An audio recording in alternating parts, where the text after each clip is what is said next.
महाराष्ट्र राज्याचे उपमुख्यमंत्री आणि सबंध राज्याचे दादा अजित पवार यांना आज संपूर्ण राज्याने जड अंतकरणाने निरोप दिलेला आहे। खरं तर उपमुख्यमंत्री अजित पवार यांचं अपघातात अकाली निधन झालं। खरं तर पूर्ण महाराष्ट्रभर दुःखाचं वातावरण पाहायला मिळते। मात्र अंकुश काकडेंकर अजितदादांनी हयातीत असताना एक इच्छा व्यक्त केली होती आणि ती इच्छा काय होती स्वतः आपण अंकुश अण्णांकडून जाणून घेणार आहोत। अण्णा, तुमचं निवडणुकीच्या पार्श्वभूमीवर वारंवार बोलणं दादांशी होत होतं, बैठका होत होत्या, दादा आग्रही होते की दोन्ही पक्ष एकत्र आले पाहिजेत। तुमचं नक्की काय ठरलं होतं, कसं प्लॅन झाला होता?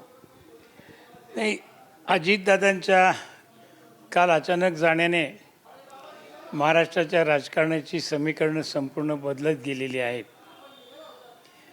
2-2.5 वर्षापूर्वी राष्ट्रवादीमध्ये फूट झाली, दादांनी वेगळा पक्ष काढला, साहेबांचा वेगळा पक्ष राहिला आणि त्यानंतर ज्या काही घडामोडी झाल्या त्याला उभा महाराष्ट्र साक्षीदार आहे। पण या सगळ्या परिस्थितीमध्ये दोन्ही राष्ट्रवादींनी एकत्र यावं अशा प्रकारची इच्छा सर्वसामान्य कार्यकर्त्यांच्या मनामध्ये वाढीला लागली। मी देखील म्हणजे काही कामानिमित्ताने दादांची माझी मुंबईला भेट व्हायची, हाऊसिंग फायनान्स कॉर्पोरेशनच्या कामाच्या निमित्ताने 1-2 वेळेला माझी त्यांची मुंबईला भेट झाली आणि त्यावेळेला दादा सहज म्हणायचे की आपल्याला अंकुशराव एक होण्याशिवाय पर्याय नाही, नाहीतर आपली परिस्थिती दोघांची फार खराब होऊ शकते। आणि व्यक्तिशः त्यांनी मला 2 वेळेला म्हणाले की अंकुशराव, तुम्ही विठ्ठल शेठ मणियार, श्रीनिवास पाटील, तुमची आणि साहेबांची वरचेवर भेट होते, अनेक विषयांवरती चर्चा होते, तर तेव्हा तुम्ही याच्यासाठी प्रयत्न करायला हवेत। विठ्ठल शेठ आणि मी देखील दोन्ही राष्ट्रवादी एकत्र व्हावी या मताचे आहोत। आम्ही प्रयत्न करण्याचा प्रयत्न केला, पण त्याला काही महत्त्व असं यश आलं नाही। मध्यंतरी एका अहमदनगर जिल्ह्यातील अरुण कडू यांचा एक अमृत महोत्सव नगरला होता आणि त्यावेळेला नगरला जाताना सुद्धा मी पवारसाहेबांच्या गाडीमध्ये होतो, विजय कोलते आमच्याबरोबर होते आणि त्याही वेळेला आम्ही साहेबांकडे विषय काढला की साहेब, दादांची इच्छा आहे की आपण एकत्र व्हावं, आणि कशासाठी व्हावं तेही सांगितलं। साहेबांनी सगळं ऐकून घेतलं, पण साहेबांनी त्याच्यावरती काही प्रतिक्रिया व्यक्त केली नाही। माझ्या म्हणण्याला विजय कोलत्यांनी थोडासा दुजोरा दिला होता। त्यानंतर मध्यंतरी नगरपालिकांच्या निवडणुका झाल्या, नगर परिषदांच्या निवडणुका झाल्या, त्याच्यामध्ये मात्र काही दोन्ही राष्ट्रवादीची आघाडी होऊ शकली नाही आणि त्याचे निकाल आल्यानंतर किमान महानगरपालिकांच्या निवडणुकीमध्ये तरी आपण आघाडी करून निवडणूक लढवावी।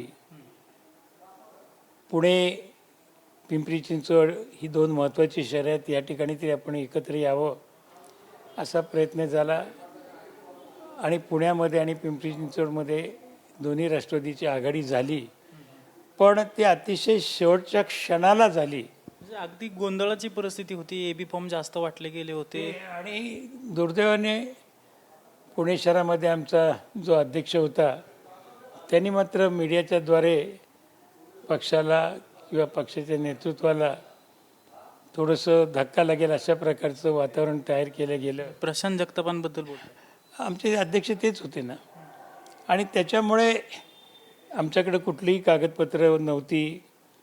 सुप्रियाताईंनी दादांशी चर्चा करण्यासाठी मी, विशाल तांबे आणि आमच्या मदतीला मनाली बिलारे म्हणून आम्ही 3 जण दादांशी चर्चा करत होतो।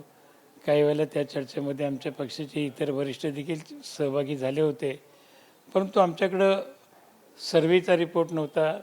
दादांनी सर्वे केलेला होता आणि त्या सर्वेच्या आधारावरती तिकीट वाटप झालं। पण एकंदरीत आपण पाहिलं की फक्त पुण्यातच नाही तर महाराष्ट्रामध्ये मुंबई असेल, पिंपरी चिंचवड असेल, इतर महानगरपालिकांमध्ये देखील भारतीय जनता पक्षाने ज्या पद्धतीने यश संपादन केलं तसंच यश या दोन्ही शहरामध्ये झालं। आणि एक आम्हाला दोन्ही राष्ट्रवादीला मोठा आश्चर्याचा धक्का देखील बसला. त्याही वेळेला ज्यावेळेला आम्ही आघाडीची चर्चा करत होतो त्यावेळेला दादा म्हणायचे आपण लवकरच एकत्र होणार आहोत. खरं यापूर्वीच आपण एकत्र होण्याची प्रक्रिया सुरू झाली होती, पण ती काय का झाली नाही, काय झाली नाही हे काही कळायला मार्ग नाही. पण या निवडणुकीनंतर आपण निश्चित एकत्र येऊ, एकत्र काम करू, अशा प्रकारची त्यांनी इच्छा. अण्णा, गेल्या 12 तारखेला एकत्र येण्यासंदर्भात काही चर्चा चालू होती का? असं कळतंय की गेल्या 12 तारखेला प्लॅनिंग सगळं झालं होतं. हो, असं चालू होतं. आजही मला माझ्या मते जयंत पाटलांचं मी एका वाहिनीवरती स्टेटमेंट पाहिलं, तेही तशाच प्रकारचं स्टेटमेंट होतं. एकत्र येण्याची प्रक्रिया सुरू होती, पण दुर्दैवाने आज ज्यांची इच्छा होती तेच दादा आज नाहीत. दादांच्या हयातीमध्ये हे एकत्रीकरण झालं असतं तर दादांना निश्चित आनंद झाला असता. आमच्यासारख्या असंख्य कार्यकर्त्यांना देखील आनंद झाला असता. पक्षाला एक प्रकारचं वेगळं बळ देखील मिळालं असतं. पण नीतीला ते तुम्हाला अण्णा वारंवार दादा तुम्हाला म्हणत होते की दोघं आपण एकत्र आलं पाहिजे, तसं प्रयत्न करा. तुम्ही देखील प्रयत्न केले, मात्र यश आलं नाही. मात्र आज तुम्हाला ती खंत वाटते की दादांची इच्छा हयातीत पूर्ण झाली नाही. खरं आहे की दादांची एकत्र येण्याची जी इच्छा होती ती आपण पूर्ण करू शकलो नाही. ही खंत निश्चितच व्यक्तिशः माझ्या मनाला तर निश्चितच आहे. आता भविष्य काळामध्ये काय होईल काय सांगता येणार नाही, पण नीतीला काही गोष्टी मान्य असतात, मान्य नसतात. तेच आपल्याला कालच्या दादांच्या जाण्याने प्रयत्न केले जाणार आहेत अण्णा तुमच्याकडून की दादांची शेवटची इच्छा होती दोन्ही पक्ष एकत्र येऊन? असं आहे, या बाबतीमध्ये आता वरिष्ठ पातळीवरतीच आमचे श्रेष्ठी आहेत, ते निर्णय घेऊ शकतात. ते निर्णय काय घेतील हे आज स्पष्ट, कारण काल घटना घडली, आज अंत्यविधी झाला, अजून काही कालावधी जाऊ शकतो. कारण तोंडावरतीच 5 तारखेला जिल्हा परिषदांच्या निवडणुका आहेत. त्या निवडणुकाला सामोरं जायचं आहे. काही ठिकाणी आम्ही एकत्र निवडणूक लढवतो आहे, काही ठिकाणी आम्ही मित्रत्वाच्या लढती त्या ठिकाणी करतो आहे. त्यामुळे या सगळ्या गोष्टी झाल्यानंतर दुसरीकडे अण्णा दादा सत्तेत होते, महत्त्वाची खाती दादांकडे होती आणि विशेष म्हणजे उपमुख्यमंत्री पद दादांकडे होतं. ते उपमुख्यमंत्री पद आता सुनेत्रा ताईंकडे द्यावं असं तुम्हाला, वहिनींकडे द्यावं असं वाटतं? नाही, कसं आहे की या सगळ्या त्या गोष्टी मी या बोलणं एकदम आरली होईल, त्याला काही कालावधी जावा लागेल. पण दादा सत्तेत असो अगर विरोधी पक्षामध्ये असो, दादांसारखा नेता होणे नाही हे महाराष्ट्र ओळखून आहे.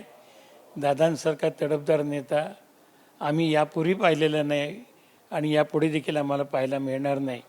त्यामुळे दादांची जागा भरून काढणं ही काही पोकळी भरून काढणं शक्य तर नाही अण्णा, पण पक्ष म्हणून कोणतरी बांधणीसाठी समोर कोणाला तरी यावं लागेल. होईल. आता शेवटी एक लक्षात घ्या, आलेल्या आव्हानांना, आलेल्या प्रसंगाला हे सामोरं जावं लागतं, त्याला तोंड द्यावं लागतं.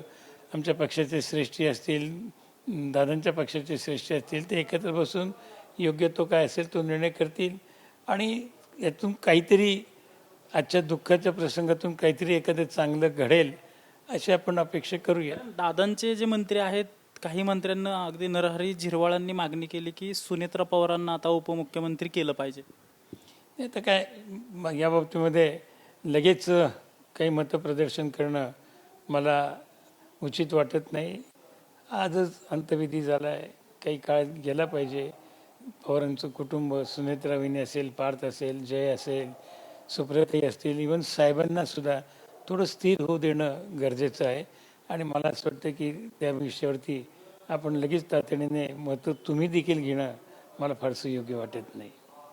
नक्कीच आपण पाहतोय की उपमुख्यमंत्री अजित पवार हयातीत असताना त्यांची इच्छा होती की दोन्ही पक्ष एकत्र आले पाहिजेत, मात्र ती इच्छा त्यांची हयातीत पूर्ण होऊ शकलं नसल्याचे शल्य जे आहे ते अंकुश अण्णा काकडे यांच्या मनात आत्ता देखील असल्याचं आपल्याला पाहायला मिळतंय. कॅमेरा पर्सन गणेश मोरेसह अजिंक्य धायगुडे, TV9 मराठी, पुणे.